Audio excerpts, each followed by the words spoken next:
Welcome, everyone. Okay, I've got something a little bit different for you once again today. I was invited as a guest speaker by the wonderful Alice Nicholls and Hayley Bunting on their 3-week Rise and Thrive course. And it was such an honor. And I got to kick off round 3, sharing with their group and really opening up the floor for them to ask me questions. We went for 2 hours, and sharing live and interacting with people is one of my most favorite things to do. And in the 2 hours, I could have gone on for longer. I didn't get to answer all of the questions. So I shared with them that I had saved the chat and the questions that had popped up, and that I wanted to honor them and answer them in a podcast episode. And here you get to hear what it is I would be sharing with that group. There is part of me that would love to host something for free and invite people to just pick my brains, because there is something very different in when you write your question versus when you get to elaborate a little bit more on them. I'm not going to mention anyone's names just for privacy, because this is a much more public podcast and they did come into the group thinking that it was just going to be a very private space. So you won't know who I'm speaking to. There were some really great questions that I want to share that I did actually get to answer, to share with you for those of you who do want to ask me a question and have it aired on the podcast and have me answer it, to show you the level of depth that you can go to so that you can actually receive a better answer from me. So I'm just going to roll through the questions and then respond. I'm also going to link to letting you know if there's another podcast episode that you can listen to, which will go into more depth. I will also note if there's any of my masterclasses or certain courses where you can dive into this a little bit deeper. Now, all of my masterclasses and mini courses are held in the Moth Portal membership, because I don't believe in just accessing little bits and pieces and separating things out. It's all got to be available in abundance and put together, rather than what is this little quick fix, because there is no quick fix. And the core of my work is all about processing emotions. That is what I am always going to bring you back to. Okay, so this is for the Rise and Thrivers and the questions that I didn't get to answer. And for those of you who are listening in, I'm sure there is a question here that may help you. Okay, so this is single-sided ankle pain. All right, and the first handful of questions, what I'm going to share with you is that they are very general and they're a little bit vague. And so if anyone wants to, who's from this Rise and Thrive group, and they want to give me a little bit more information, you guys now know from the questions that I did get to speak to how much more information there was, and then you can receive even more. Because what I love about coaching and interacting with people, it's very nuanced, it's very individual. Okay, so the first few questions are about certain conditions or body parts, and what was really interesting was that it was actually highlighted that a lot of people were talking about left-sided discomfort. And so I'll dive into the energetic body splits as well and my thoughts behind that. So ankle pain, ankle discomfort, really interesting, because I've also had some personal clients ask about this. The ankle for me is the last joint before your feet, and your feet are about your sense of grounding. It's related to your base chakra. You don't actually need to know what your base chakra is about, but it is related to your sense of grounding. Now, we can look at the left side, we can look at the right side. So the right side is about your location, the land that you're on, the land that you occupy, maybe you rent, maybe you own your home, is how grounded do you feel about your location? So your state, your country, your little pocket of land where you're living, are you moving around and actually you don't feel that grounded? Okay, or maybe you are grounded, but you haven't accepted and you don't actually like where you are. So that's the right side, ankle discomfort. And then the left side would be diving more into the feminine aspect. So where is it that you might be feeling ungrounded, or having difficulty with grounding yourself in terms of embracing more of your feminine, which I usually summarize as your intuition, your creativity, and your emotional expression. Now, as I said, this is a general overarching theme for the ankle because everything has an energy behind it. Is the ankle stiff? And I believe this person's question is this intermittent random stabbing pain. So I'll speak to that as well. But is your ankle stiff? Is it that you're rolling it all the time? Is it that you are spraining it? Or is it a broken ankle? Or is it random pain that you don't know what it's linked to because you're trying to find something mechanical?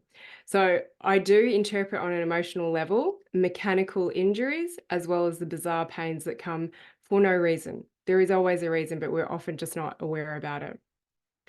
So in my introduction, and if any of you have jumped into any of my masterclasses, I kind of wonder if maybe I should introduce myself on a podcast episode here, is I talked about how back in 2012, when I hit an almost health crisis, is I thought I was going to trigger an autoimmune condition in myself. And the reason I thought that is because I had bilateral ankle stiffness. I couldn't walk down from the second story of our apartment where I would sleep in the morning without holding onto the handrail. So it is important to identify or share if it's single-sided or bilateral. And when I was an osteopath, I would often think that people would have autoimmune conditions when the treatment wasn't working or they were presenting bilateral. Okay, but everything has a quality to it. Is it stiff? Is it unstable? Is it that you're rolling? Is it just painful? Is it this stabbing? Now, we can look at the overarching theme of the ankle, and as I said, it's your last joint before your foot, which represents your sense of grounding. Now, I do have a few stories about ankles in particular. I do know there's an episode on my podcast, the Art of Listening to Your Body podcast, called Ankles in Shackles. So this is before I injured my ankle with a break and a sprain subsequently. But the ankle in shackles is, do you feel like you're being a slave? So this can be easier to understand if you have children or family, but this could also translate to your work. Do you feel like you've got this feeling, this victim mentality where you feel like you're just being a slave? You're at the whim of others. Okay.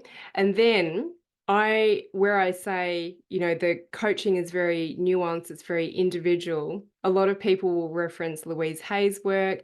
I think she's amazing for creating awareness, but I also think that we've got to take into consideration our own personal journeys and the messages that our body has. Because at the end of 2021, I broke my ankle and it took over a year to heal. I never actually found out in the end if it had fully healed. I figured I'm not feeling it. I'm doing everything I want to. I'm all good. Why do I keep on getting x-rays? I had about 5 x-rays. So I do have a story about my broken ankle. If you just go on to theartoflisteningtoyourbody.com/podcast, you'll be able to search and just put in ankle and the 3 podcasts will come up. And then 8 months after I had broken my ankle, I sprained my ankle. I didn't sprain it the first time, I broke it, and then I sprained it. And so I really needed to dive in and find out what my personal message was that my ankle was sharing with me. And in short, for me, I'm not saying that this is the theme of the ankle, but this was my nuanced individual message for myself was, you've done the work, be patient. And I tell you what, patience is one of the things that I've really got to work on. And it's very triggering when people tell me you've got to be more patient. And then the message had to land for me, and it is a work in progress. Okay, so that's the ankle pain. With the intermittent stabbing, or whenever we get pain, because I saw later on there is a question about random pain. I don't know if it was actually related to this one, but it never is random. As I said earlier, it's just that we often don't create the space, have the quietness or the awareness to be able to link the connection and understand, why is this happening? Okay, so a lot of people feel like, oh, my body's failing me, rather than understanding my body's actually responding perfectly to the environment that I'm providing it, and it is trying to talk to me. Okay, so for some reason, I'm thinking of this as an example. I did elimination communication with my daughter when she was a baby. So we had her weeing on the potty when she was 6 weeks old and barely wetting or pooing a nappy in her early days. And elimination communication, what you had to do was notice when your child peed or pooed. So we had a lot of nappy free time. And then you would have to think back, what just happened? What were the noises they were making? How were they behaving? Had they just woken up from a sleep? Did they come out of the carrier, out of the car seat? Have they just eaten? How long after they have eaten? And it was surprising how difficult it was to have the event and notice everything that had just happened beforehand. But sure enough, I kept committed to the practice. And so you could notice your pain and then try and think, but stay committed to being aware of what's going on in my life just the few minutes, few hours before this ankle pain came on.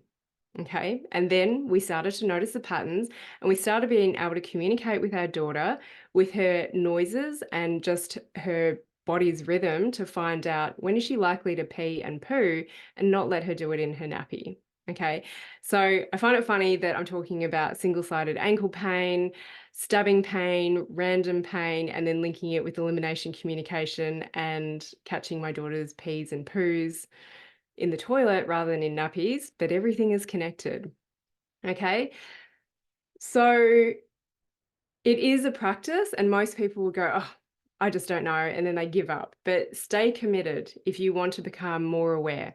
Because one of my responses to people when they say, how do I know what to release on? Or I've got this condition, is I say, go back to when you got diagnosed with that condition, or even before you got diagnosed, because sometimes diagnoses can take months or years, is when you notice your symptoms, notice what was going on in your life at that point in time. What was going on in your relationships, your job, were you moving countries, etc. Okay, so this is for anything, and there is a good example where I'll probably touch on this a little bit later, because the questions started getting deeper and deeper, and I'm just running through order in which they came on the chat. Okay, so that's the ankles and some references there.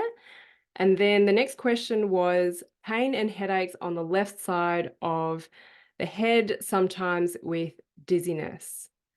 Now, it's really interesting because very occasionally I will get a headache. And the other day I got a headache because I was asked to pass a message on via a medium.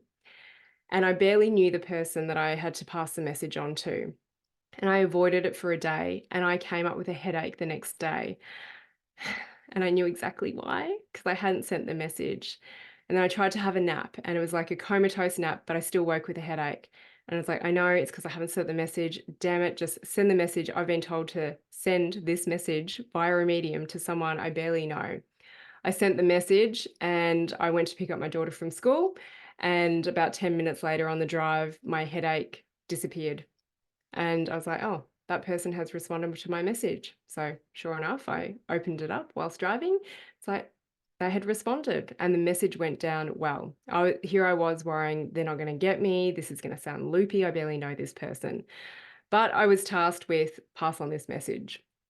Okay, so that's just an example of my headache and how I will read into understanding why is it there. I also had the thought of like, oh my gosh, headaches. I don't know how people experience them on a daily basis because that's what I used to see in the clinic a lot. And I do talk to my clients a lot about, hey, sometimes do address the physical. And that might be intervention, going to see the osteo, the chiro, a massage therapist to help get you out of pain, but then also recognize, especially if you're in this pattern of experiencing symptoms that flare up or are pretty consistent, is what is the deeper work I can do? And the deeper work for me is the emotional and really understanding the connections, the triggers that might be leading to this. Because for me, the headache is the crisis point. It's not the warning sign usually, is that you will have warning signs before you get the headache. So notice if you know exactly when you're going to get a headache.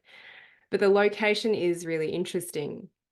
So headaches in general are in this area if you're watching the YouTube, the visual version, in your head. Now they can be behind your eyes, that can have a meaning as well. But whenever someone gets headaches or migraines, and there are some constitutions that are more predisposed to migraines than others, and I do look at that. But if we just come back to emotional, it's what is going on in your head. So that's why I shared the story earlier of me having this message via a medium that I was meant to share. This was in my head. I usually try and create as much space as possible, and I don't like to store things in my head, in my body that aren't necessary.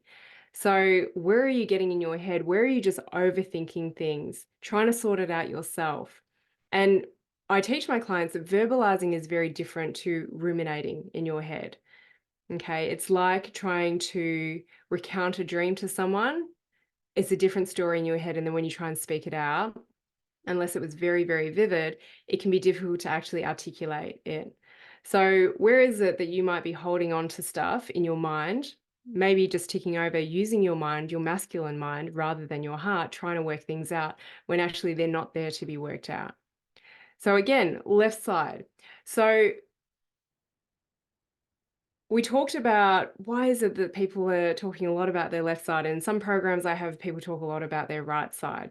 And again, this is nuanced. So, energetic body splits is that our body can sometimes give us pain, and it depends on the quality of the pain and the history of the person.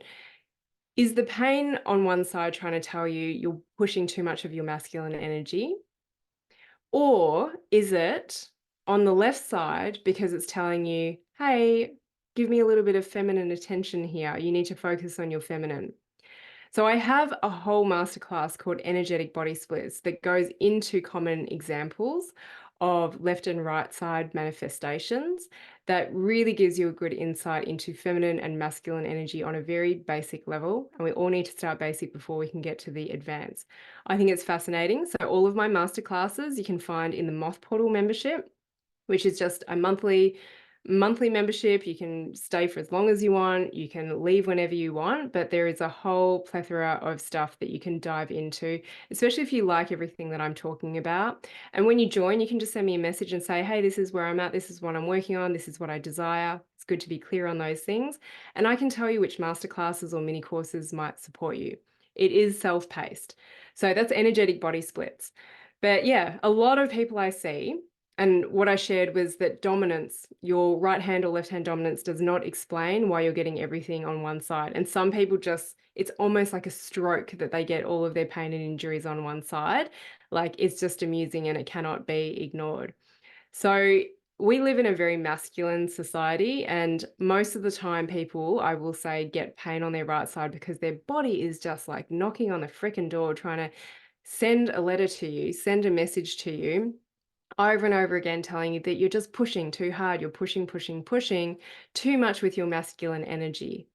Okay. And then sometimes it's funny, people can notice, oh, I start to get left-sided stuff, or they start with left-sided stuff because in the masculine push, the feminine doesn't get to be expressed as much. And we actually require both to work in a flux and a flow with one another, but so many are driven in the masculine. That left-sided discomfort can come up because it's the body saying, use, utilize, be more in your feminine. Masculine is doing, feminine is being. Right side is masculine, doing, left side is feminine, being. Okay. So for this person who asked this question, is it maybe that you are doing too much and actually you just need to be with the sensations? Now, this is also accompanied with dizziness. Whenever people get dizziness or vertigo, my simple question is, where do you feel like you are losing control of your life? And I often say to people, the more you do this work, you realize that things are not in your control. However, I will add in is that we can choose to start to navigate and put focus and attention, which some people might see as control, on your inner world and how your outer world and your body responds. So we are talking about physical stuff here. Everyone asked physical questions on this chat in the Rise and Thrive group.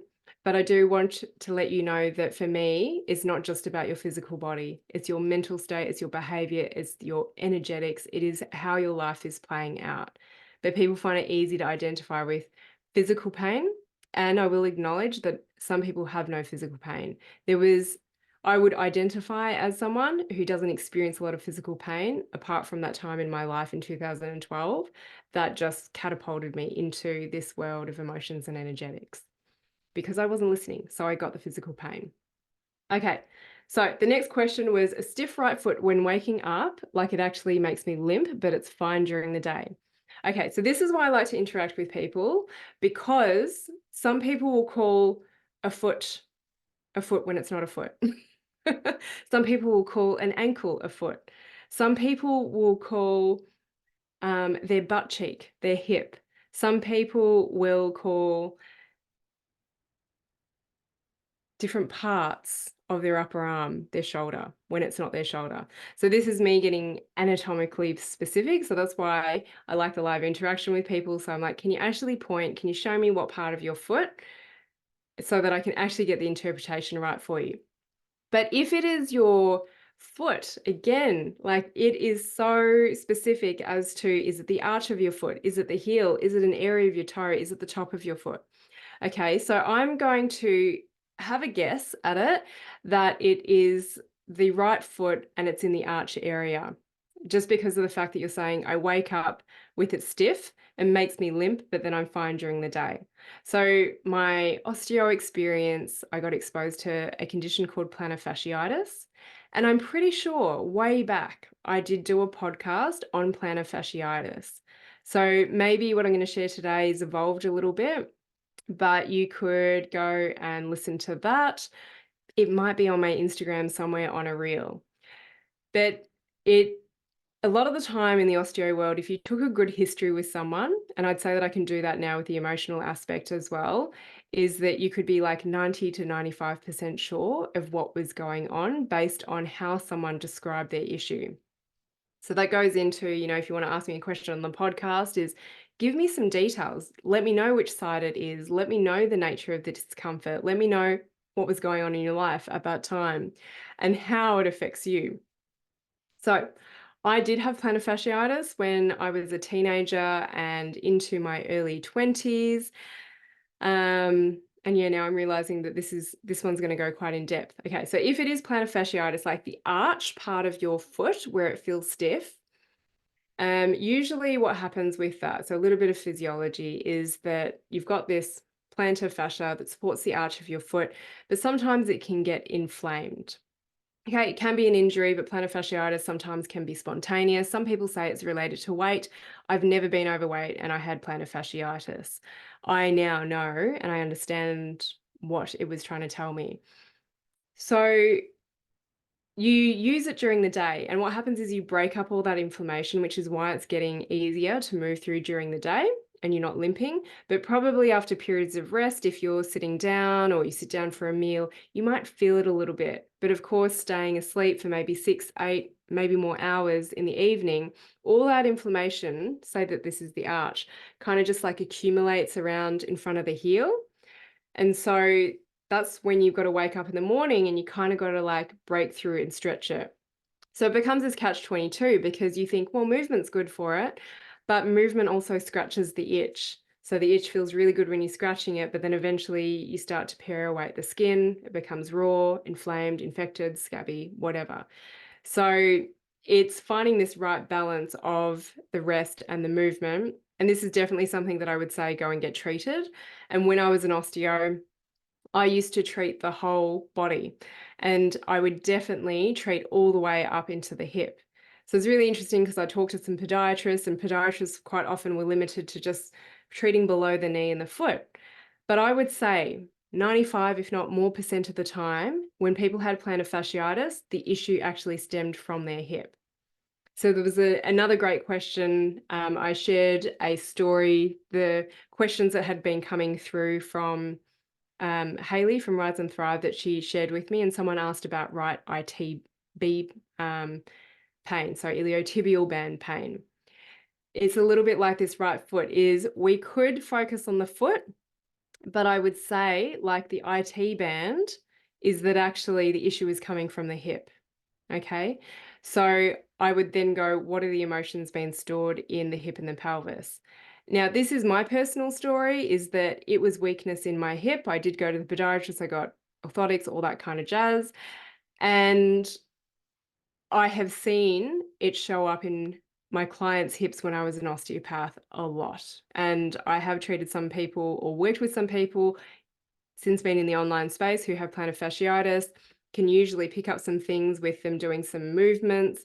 And then I ask them to go and work with such and such and make sure that they're looking at their whole body and not just their foot. But majority of the time it stems from the hips and the pelvis.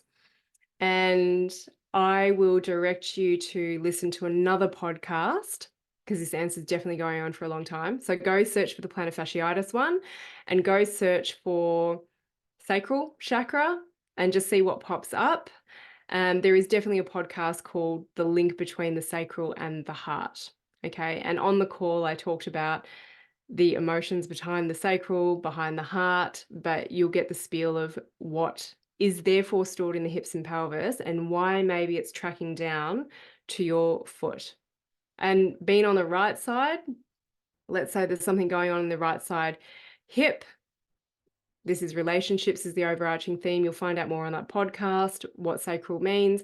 It could literally be a relationship with a male in your life in the past or in your present, but it also can be to do with your own masculine energy. Okay. So treatment and rehab can definitely help, but this is where you need to find someone who will walk you through that process. And when I was an osteopath, I'd always want people to feel change. Okay, so don't stay with someone if it's not feeling good, if it's not feeling better, because plantar fasciitis, I actually think is quite simple to get on top of if you follow the right advice and pathway. Okay, next question that came through was putting on weight, 3 kgs, without changing much of my external life, food, and movement. Okay, this is one of those questions where I would say something has changed for you to put on weight without changing anything. So external life, food, and movement is one aspect. It's the physical aspect. Well, diet, what do I eat? Energy output. And some people go, well, it's all just about energy in, energy out. And that's not true for some people. Also, there's hormones involved, but why do the hormones go out of whack? For me, I'd really be diving into, okay, well, if none of that externally tangible stuff has changed, what else has changed in your life?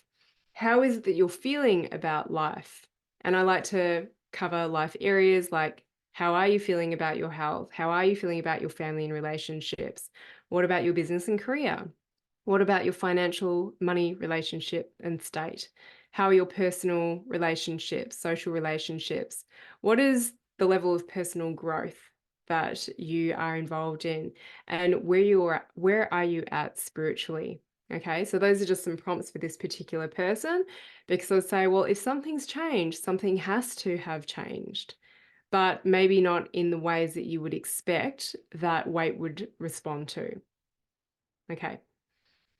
So regardless of whether or not it's hormones or thyroid, which is always good to go and screen that and check that out as to why is it that I've got this unexplained weight gain, is in the first place, why did those hormones and thyroids go out of whack? What was the stress that was there? Was it a physical, physiological, emotional stress that caused the body to compensate and manifest in this way? Okay, so the next question was pain on and off in the left side of the chest. Okay, so I definitely dived into this on that specific call, but the podcast that I mentioned about the heart and the sacral relationship, that is going to be very relevant to this question. So in short, whenever anyone has any manifestations around the chest area, including the upper arm area, this relates to the heart chakra. But I know immediately, based on the level of work most people have done, is that if you've got heart chakra stuff, you've got to go to the lower chakra. And there's a really strong link that I noticed, which is why I recorded a podcast about it. There's a very strong link with the sacral.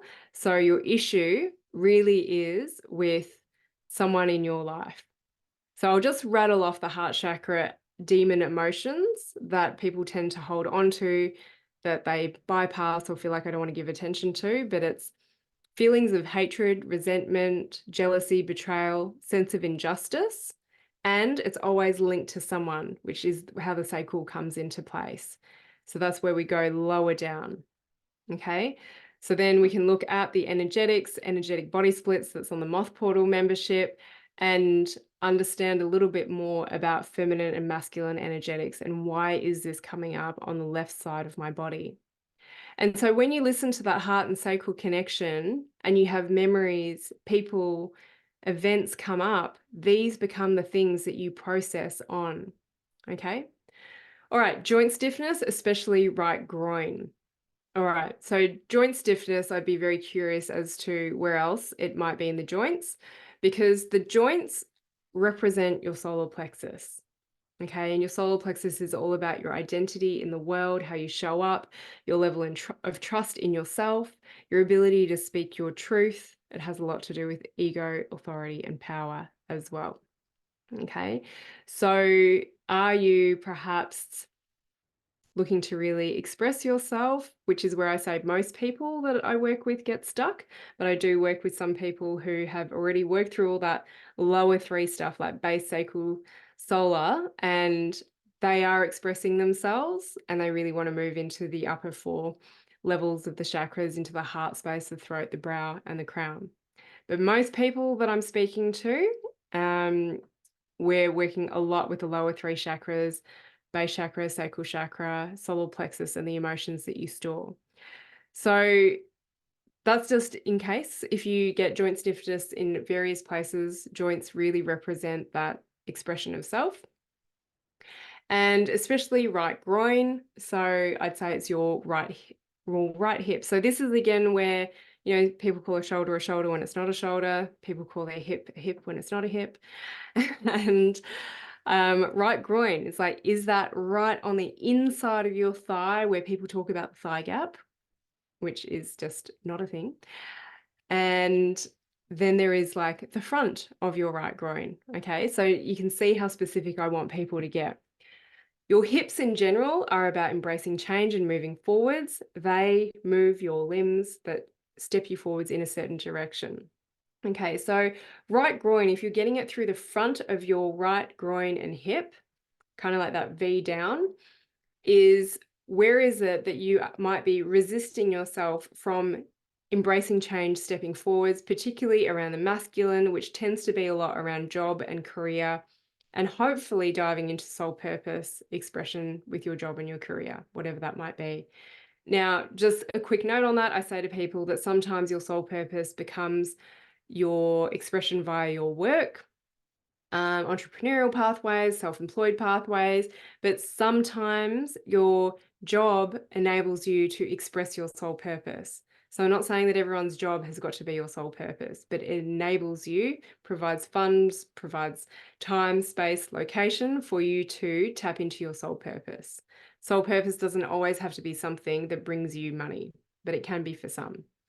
Okay, so where is it that you're not embracing change and stepping forwards? But if it's on the inside of your right groin, where people would talk about the thigh gap. Now, some people do have a thigh gap, some people don't have a thigh gap, and there is a whole energy behind this. And it's not about everyone looking the same. Okay, it's about building the relationship with it. So this is an area of the sacral chakra that is very related to sexuality, sensuality, tapping into feminine expression. And so I immediately, when people have got inner thigh, groin, discomfort, whatever that might be, I would be questioning about what's going on in their relationships, intimacy, sexual history, expression of self, pleasure, etc. And that is something that I don't tend to really dive into, or just with the clients that I have been working with at the moment. I'm always prepared to go into all sorts of conversations. But at a one-to-one level, these conversations usually don't come up for about the first couple of months, because tapping into sacral chakra energetics, which is sex, money, and power, sexual energy to be able to attract and magnetize whatever it is, whoever it is you desire in your life. Money relationship, money is an energy, stepping into your power, taking responsibility.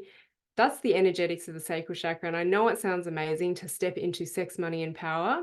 But if you have all this emotional baggage that you haven't worked through, then it's very difficult to step into that, which is why I'm all about clear the space, empty out your emotional cup, process your emotions, and then create space for the energetics to really land. Okay. Next question. All right, so pain in hips and lower back every single day. Okay, so it's a little bit like Groundhog Day. And when we get the same old story every time and we're very aware of our patterns, what is it that we need to do to break it? And quite often all these fears and doubts come up because we're hanging on to this low level of discomfort of being able to function in day-to-day life with this pain, but what is the deeper pain? So hips, I talked a little bit about this, and anyone who talks about hips, pelvis, go and listen to that heart and sacral chakra podcast. Hips is that whole relationship thing. I just talked in the question above. My answer to that was about the energetics as well. Hips and pelvis has got to do with relationships. I know you're storing something around relationships, but dive into that podcast because I talk about what are the relationships, including a fertility journey, miscarriages, abortions, stillbirths. Okay, that's the kind of stuff that I like to talk about with people that doesn't get spoken about. Lower back is this really unique link between the lower three chakras, your base, your sacral, your solar plexus. Now, I'm talking about chakras, and I don't necessarily want you to go and start reading about chakras because that is not what this work is about. And I have a very different interpretation with some things compared to what you're going to read about in books. Someone asked me a question about, where do I learn about this that you mentioned? I'm like, you learn it with me because this is where it came from. I don't learn this from books necessarily. It is from working with people. Okay, but lower back, I definitely have a podcast around this as well that I'd like you to listen to. I call it financial lower back pain. Now, it doesn't matter if you've got $100 to your name or $1 million to your name. This has got a lot to do with money relationship and your perception and relationship with money. Lower back has a lot to do with contracts in life.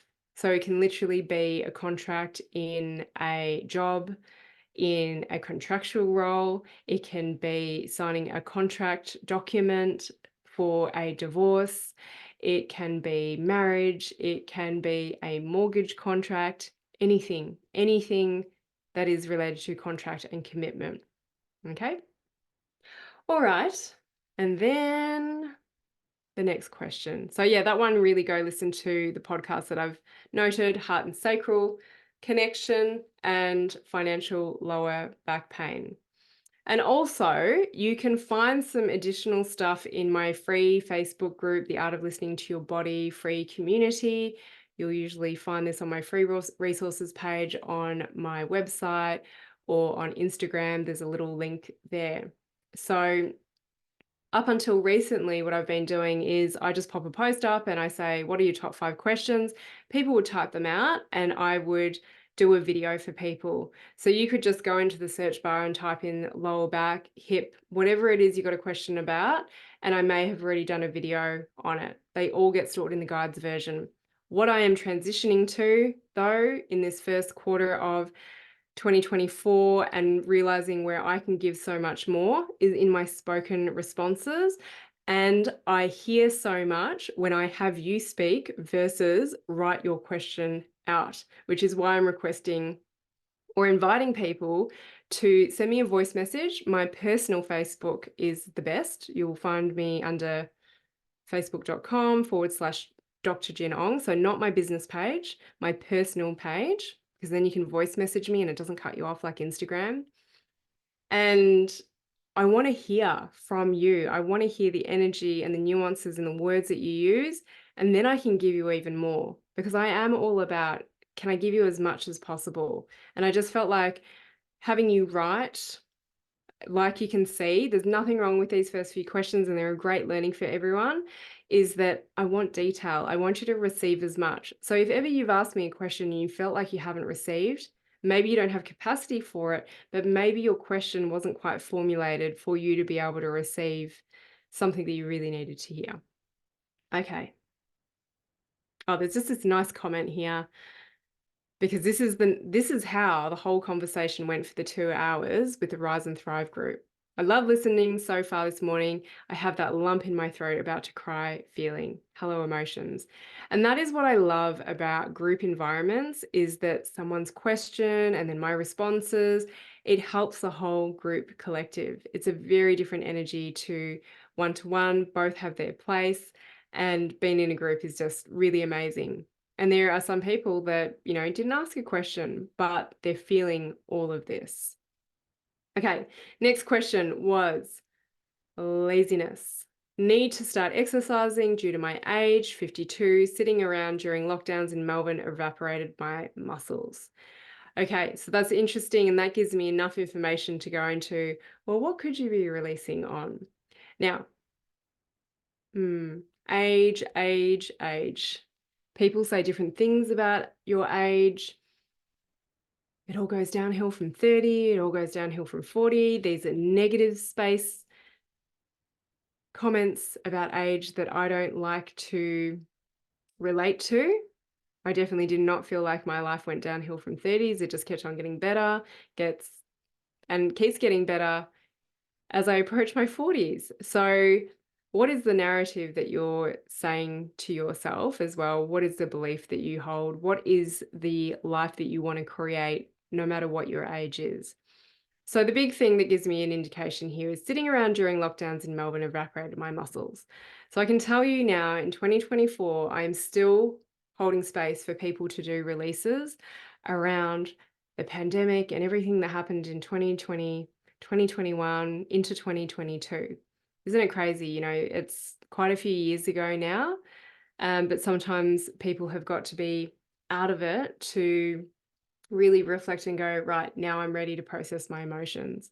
Because I say the sooner you can do them and process your emotions, not do them, experience them, discharge, process your emotions, the easier it is. It's almost like as more time goes on, we have more time to intellectualize or ask, why am I storing this? What do I need to do? This is how it's affecting my body. So I can just tell you that I have done a bunch of releases with people around these lockdowns, down to, the divisiveness that it may have held and their opinions of others, because you're allowed to judge and criticize in my releases. You're just not allowed to express that in real life to the person. The government, the people. I will just add this in. This is mainly something I spoke to in my private groups, because at that time people would say, why are you not speaking up more about this and your stance around this? Like, we need to fight. And I totally disagree that we need to fight. Fight energy does not get us anywhere. Coming from a place of love and compassion and people really feeling into you and your energy, we've all experienced that. There's just some people that speak to us in a way that makes us want to move, makes us want to realize something, do something, be something in our lives. And I don't really understand, or if you really reflect on it, if someone's come at you from fight, have you just responded out of fear or submission? Like, when is it that fight energy has actually inspired you? Okay, so the approach that I took with the work that I do is I'm going to focus on the people who want to do the work. And I am all about people making grounded decisions. So to be honest, I'm not for or against people's choices, because as long as they feel grounded in their choice, so be it. And maybe time goes on and they start to have regret for their choices, we just move through and we process the emotions around that and help make grounded choices in the future. Okay, so I do this in all sorts of areas of my work, is that I really want to make it clear is I'm not against conventional. I don't try and embrace it very quickly. and I will work on alternatives. But for some of my clients, a lot of my clients, some who just thought they would never touch any chemical pharmaceutical drugs, find themselves in a position where maybe it would be a good intervention for a period of time. So then my work is about how can I get you to embrace the possibility of this and actually feel good about your decision. Because any drug, no matter what it is, if you don't have a good feeling about it, it's probably going to have a slight negative effect, or you're going to have more side effects, or quite possibly it just doesn't even work on you, because the power of the mind is incredible. So it is all about meeting you with where you're at and the grounded decisions you're ready to make. Anyway, that went off on a bit of a tangent. Okay. Here's the random one. Random abdominal pain. Again, where is the abdomen for this person? Is it your stomach? Is it around your belly button? Is it below your belly button and that area? What part of the abdomen? And the reason I ask this is because for me, it's all about location. And there's two very distinct different areas with the abdomen. But what I want to say comes back to my very first response about the ankle, which I thought was the random stabbing pain. Maybe it was just the stabbing pain. And I said, it's never random. It never is random, but we've just got to be open to the awareness of, well, maybe there were messages before this abdominal pain hit. And I use the example of my daughter in elimination communication so that she didn't pee and poo in her nappy as much as possible. So it's never random. There is a story if you're willing to find out what that story might be.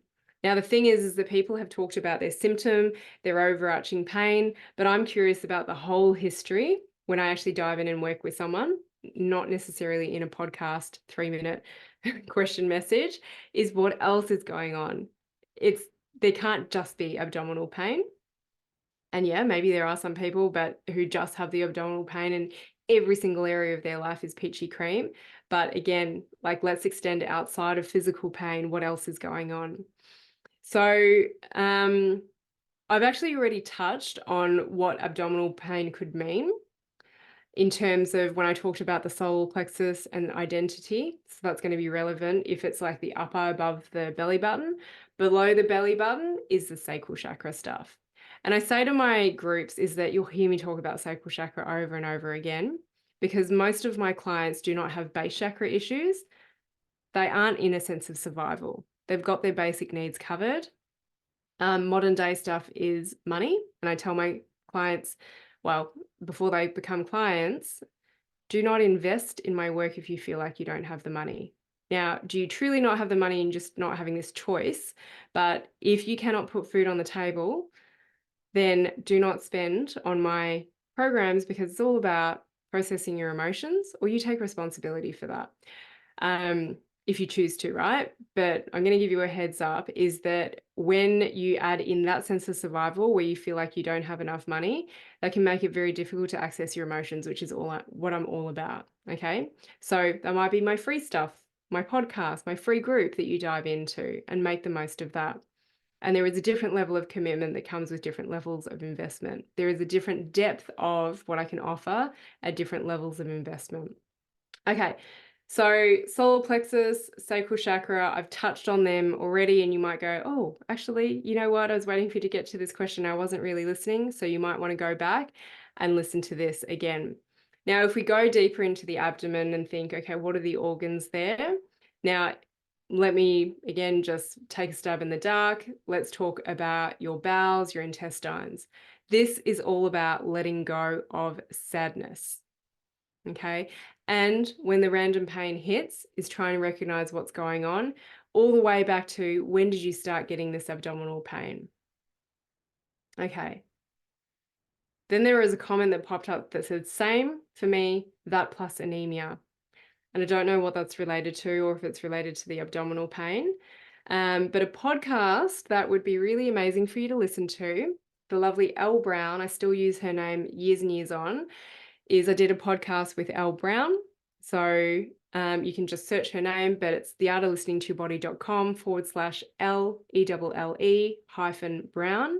And she has an amazing story of processing her emotions and not only remedying her chronic iron deficiency, but her elevated liver enzymes that were present for over a decade after an injury sustained to her liver normalized, vitamin D deficiency and vitamin B12 deficiency all resolved.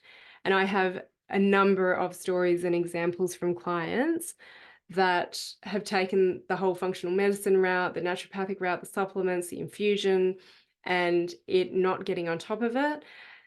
And the emotional work is what shifted their physiology and their biochemistry. Okay, so go and listen to that one, and everything comes back to processing your emotions. And I have my own way of teaching people how to do that. Okay, so, all right.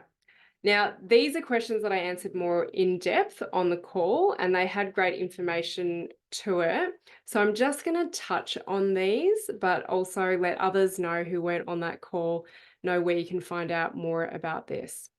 Okay, so this one was just told I have Hashimoto's, so a whole new lifestyle coming at me, and it's quite overwhelming. So regardless of if it's Graves' disease or Hashimoto's, which is the autoimmune high and low versions, Graves is high, Hashimoto's is low. Some people just have high or low thyroid function, okay? So this comes back to the thyroid. Now, if you go onto my free group, this one's not made it onto the podcast. There's a few people asking about Graves' disease, thyroid, Hashimoto's, and there's very similar answers there. Because in short, and I did answer this in more depth on that call, the thyroid and what I have noticed working with my clients, this isn't from any books, is that it is about your throat chakra. It is about speaking up your truth. It is about knowing that you have a choice with everything. And one thing that's been really significant is lies. So it can be this white lies that you were telling, have been telling, that start to sit not so well on you, but it can also be the fact that you are receiving lies, you're questioning if someone is lying to you, you're picking up on that energy.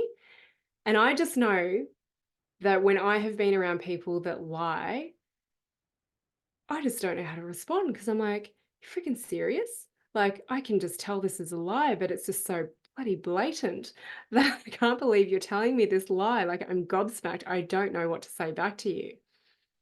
So the current version of me would probably call that person out or question them. But anyway, I just remember having that feeling back in the past, and I actually have a very clear memory in the workplace. This is prior to my osteo days of just a liar. It was crazy. Okay. So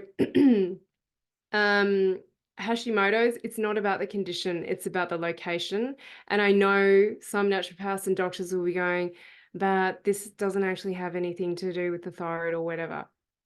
Doesn't matter. I'm just sharing with you the pattern that I see in my clients and what has worked. So maybe it's a temporary lifestyle that's coming at you, but I do believe, and I have seen, that autoimmune conditions can go into remission. And thyroid is definitely one of the ones that I have seen multiple times get rebalanced once again. So it's even noticing, like, do you believe that I've got this autoimmune condition and I'm going to have this for life? And that's really, if there's anything I can impart today, is like, it's whatever you want to create, it's whatever you want to work on, but it's going to take some work, and it takes you to, if you really work on a deeper level and not just the superficial level, whatever that might mean to you. But deeper level for me is the emotional work. Like, your whole life does change. And I'm like, yeah, there's a whole new lifestyle coming at you, but probably not in the way that you're actually interpreting it.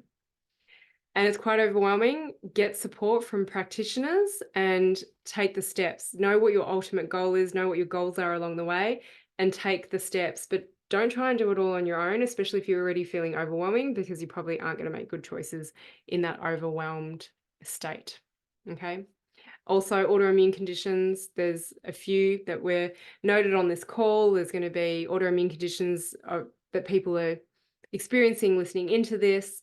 Is, why did you get that autoimmune condition? And this is not about blaming you, but recognizing, did I have physical stress, physiological stress?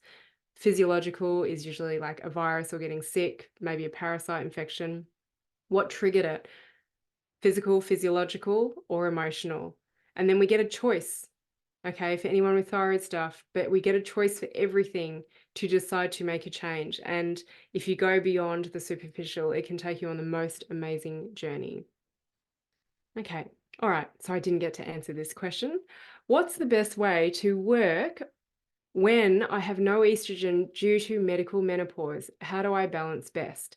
And there was a great question from the screenshot that was asking me about libido and lack of interest in sex, and is that something deeper, or does that have to do with menopause? And so all women at some point will go through menopause, be it a natural transition or a medically induced menopause is the other reason. It can be via a hysterectomy, oophorectomy, removing ovaries. Sorry, it's removing ovaries, isn't it? Or in the case of people that I know that are going through breast cancer treatment, that sometimes if it's a hormonally driven cancer, then they suggest shutting down the ovaries with medication. So it becomes medically induced.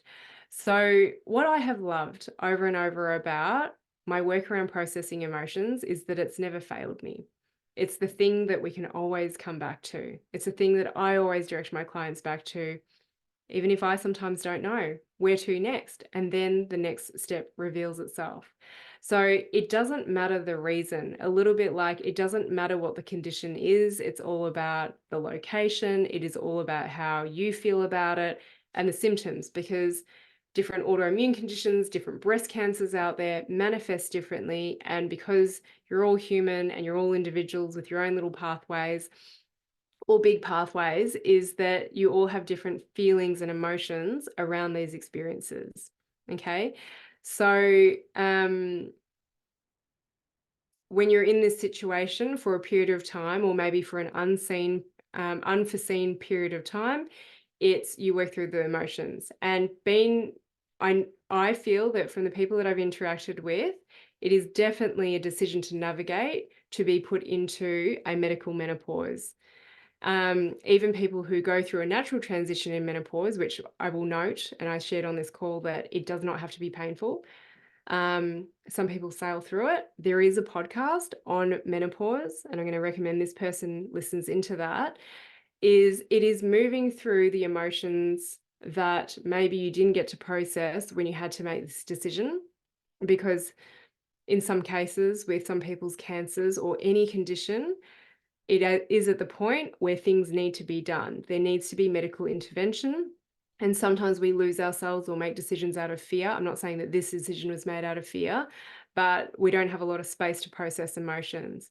So can you allow yourself to go back to and process that time in your life where you were considering and you went into a medical menopause? Because also what happens with something like this stage of life and this transition, people lose their period and then they realize, oh my gosh, I was just such a bitch and so nasty about my period. And I never appreciated. And now that I don't have it, I really miss it. So you get to grieve that life that you once had pre-menopause. Okay. So yeah, it's not necessarily about getting your estrogen up, because estrogen has been shut down for a reason, maybe for a season. But it's all around what was going on during that period of time. And then, of course, not just the medical menopause, but also navigating your diagnosis for this particular person.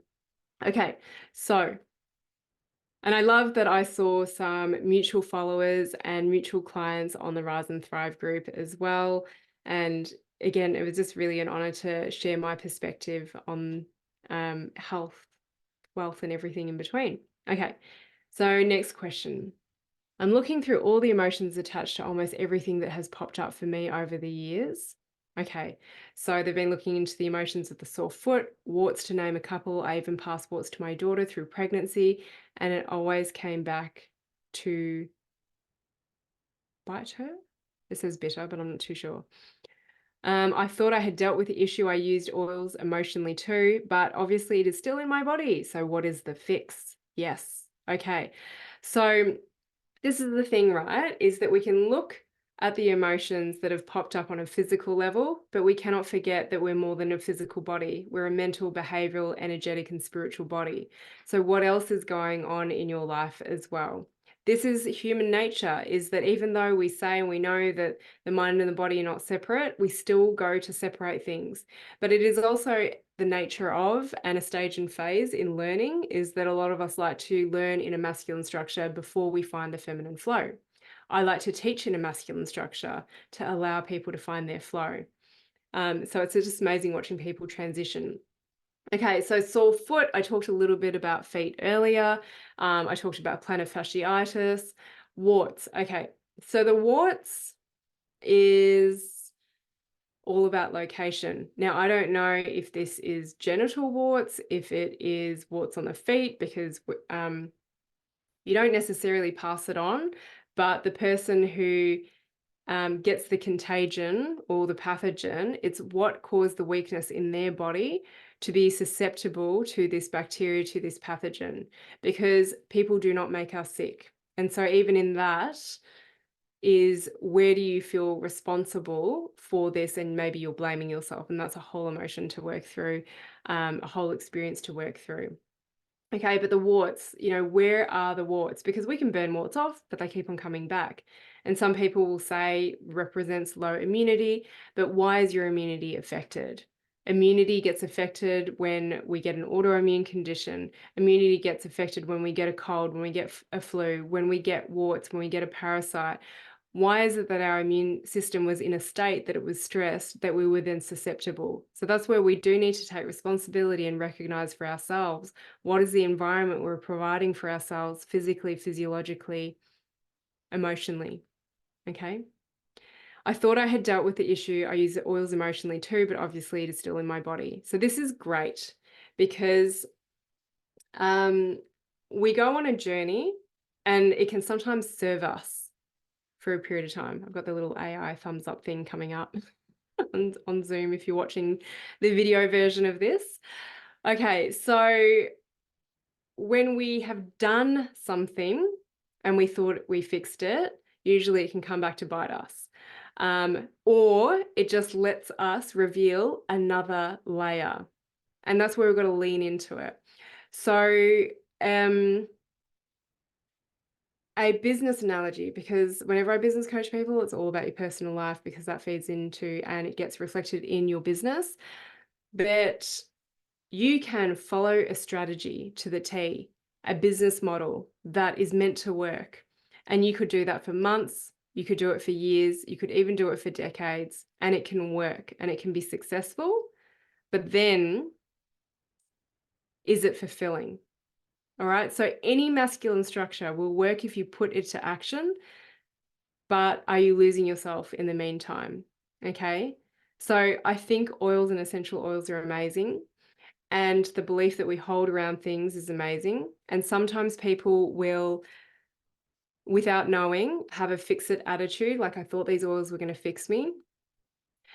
But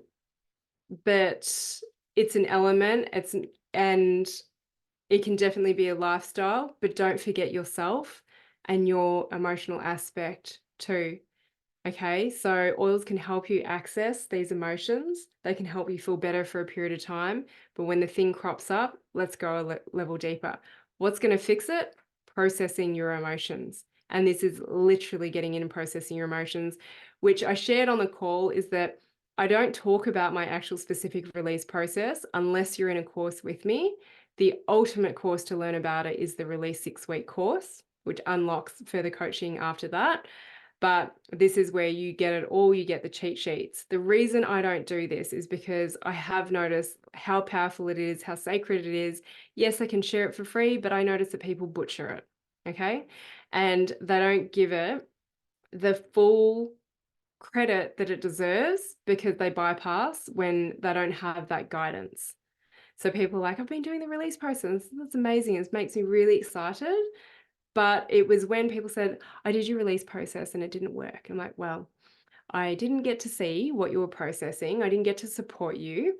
And in the release course, which runs twice a year, I'm in the midst of one at the moment, it's incredible, is I have people dictate their releases as they're speaking them out verbally, and I read the transcription and I can pick up where they're bypassing. The next is one-to-one, where I'm actually facilitating with someone, but usually my one-to-one clients get to the point where they're just dictating them and they're dropping them into the messages. Okay. I just want to read out this question, but I did dive into it. But yeah, I don't want to repeat myself, but I just want to say what a great question this is as well. So do you have any take on stagnant lymph flow, emotion-wise? I noticed I was getting more puffy and I thought it was weight, and it turned out it's lymph flow. Dry body brushing properly has been great, but I'm super interested in what might be underlying. Cool. And I would say the dry body brushing, it's like great, amazing, it works. And then, especially if it's emotional, it might stop working. Okay. And that's where it's like, whilst you're doing that, like dry body brushing is like the pill, can you work on the underlying? So for this person, I actually went an extra layer is, yeah, you can process your emotions because lymph is all about toxins and letting things eliminate. I don't want to share more of what was on the call, just trying to respect some privacy here and what was on the call and the energy of the call. But also I do work with people's constitutions, understanding them with many personality profiles, but also Ayurveda. And when people know, well, with this question, I said, well, is it actually all over? Or is it in particular areas? So then it was particular areas, which I then broke down the certain emotions around that. And actually it follows the theme of all these questions, which was, it was the heart area, it was the sacral area. But there are some constitutions when you throw them into different environments, for example, heat and humidity for this person may have just aggravated them in this particular season. And then the lymph happened to be a manifestation of maybe other underlying emotions, just like a difficult menopause would highlight underlying stuff. Okay. I'll give you an overview of the other deeper questions, but you had to be on the call to hear more of this. There was a great one around identical twin girls, one with rheumatoid arthritis. She was diagnosed at 23. Could this be due to not dealing with emotions? So I've touched a few times on autoimmune conditions and how they get triggered. I would definitely say it is a strong possibility about emotions, but because this person is asking about a child of theirs, whether it be a toddler, a baby, a child, a teen, an adult, I say the work always just starts with you to then open the doors for them. Because people often ask me, can you help my child? Can you help my partner? And I'm like, yeah, but they've got to lead themselves into this space. They've got to be willing to do this work and open to the possibility that this could be due to their emotions. But what I'll say on this is that a lot of the time I feel that when parents ask this and they ask, could it be them not dealing with emotions? All of a sudden it also pops into their mind, what part have I played in them not dealing with their emotions? I'll leave it at that. Okay. What else was there? Okay, there was another great question, and I just want to give you this as an idea of how you can pose things. I was diagnosed with MS 3 years ago, and I'm now having fertility problems with recurrent miscarriages. There are a few things that you've mentioned that make sense to me. Is there anything specifically that you would recommend to look into to work on these areas? So this is just another example of when someone got diagnosed at a period of time in their life. And I said MS can take a long time to diagnose for some people, unfortunately. But what was going on in your life at that time before you receive the diagnosis, when you notice the symptoms, and MS can present very differently for different people. So what were the symptoms? That gives another indication as to the emotions that might have triggered it. And then the fertility issues is like this knock on, which may or may not be actually related to the MS. But recurrent miscarriages, sacral chakra. Go and listen to that Heart and Sacral podcast. And miscarriages is a big thing. I will always process this stuff with my clients. If I'm in a group, I'm asking them to process it. Multiple miscarriages, you need to go through process every single miscarriage. It's not it's not beneficial to try and lump them all together because you don't want to put any attention to it. And sometimes you've got to revisit them, okay, and get the message, why is this happening for me? Okay, so sacral chakra, and then noticing the events that were happening in your life at the time. Those events that were happening in your life at the time become the things that you would release on. Okay, so the next question was, I've read into and experienced issues with the psoas. I read about it relating to safety, activated nervous system response, fight, flight, freeze, and fawn. What are your thoughts on this? I think I have got something on the free group about this. Oh, I definitely have something on my Instagram, and it should be highlighted in written words on the psoas. And maybe I need to actually chuck that one onto the podcast, because I know psoas muscle has got a whole bloody book written about it. And how people talk about, like, you unlock the psoas and you unlock everything. Every muscle, every organ, every part of your body, not just your physical body, your mental, behavioral, and energetic body, has the capability to hold emotions. Okay, so I'm having a vent right now to the people that just focus on the psoas muscle. It's like we need to focus on the whole body, but maybe your psoas is your entry point into diving into this. So anything where you store emotions in your body can contribute to the activated nervous system, the heightened, sustained states of anxiety. I just did a podcast on this, how to stop anxiety. There's a little bit of a catchphrase to pull people in, but there are many people, regardless of whether or not you've got tension in your psoas, that get themselves into this fight, flight, freeze, or fawn nervous system response. And this work is about how can you start to regulate your nervous system and allow it to stretch more so it has capacity for more and literally to hold more in life. Okay. Okay, I think last couple of questions. I have been challenged by chronic left-sided neck issues that extend into my shoulder and upper trap for almost 6 months now. I've been seeing an osteo, looking at hormones as I'm deep into perimenopause, rehab on and off again. It just will not heal or dissipate. From what you're sharing, I'm feeling into this. It also could be about a chakra, a throat chakra. So I do think about throat chakra, yes. What is it around feminine stuff? I've touched on that.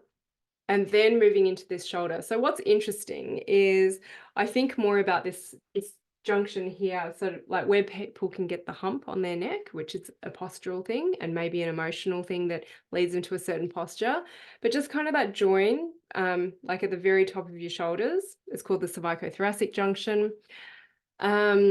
This for me is, where are you experiencing a disconnect between your heart and your mind? So a lot of people have this heart desire, but then their mind gets in their way. The fears get in the way. So I'm going to say, where is it that also you're just disconnected between your heart and your mind? Okay. And then the last thing that was shared, which we touched on a little bit, ties in with another question, was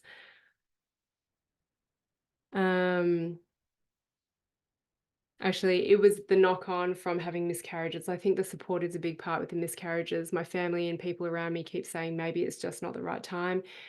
And recognizing or not recognizing the loss.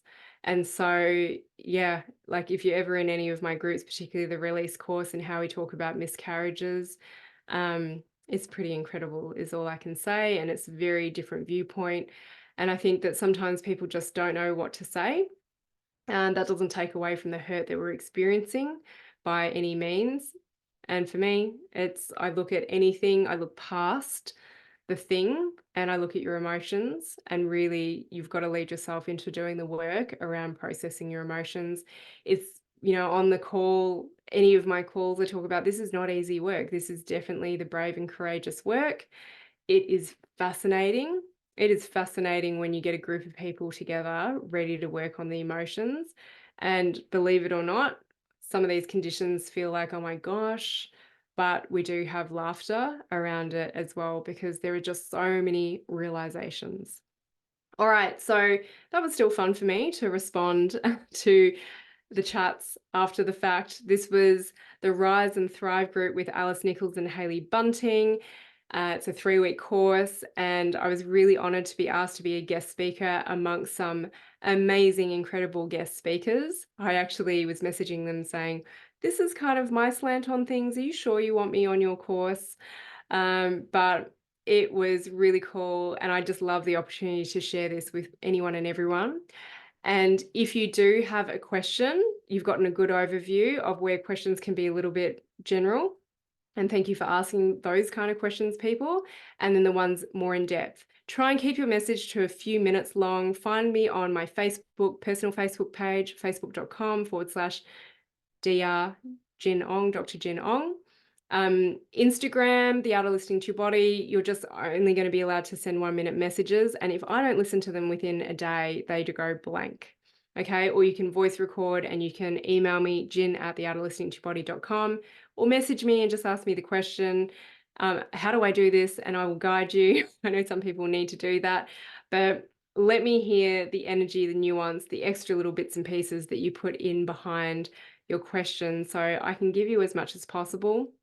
Jump into the free Facebook group, go and search stuff on my website to see if there's a podcast episode already, and come and join me if you ever see a free masterclass on.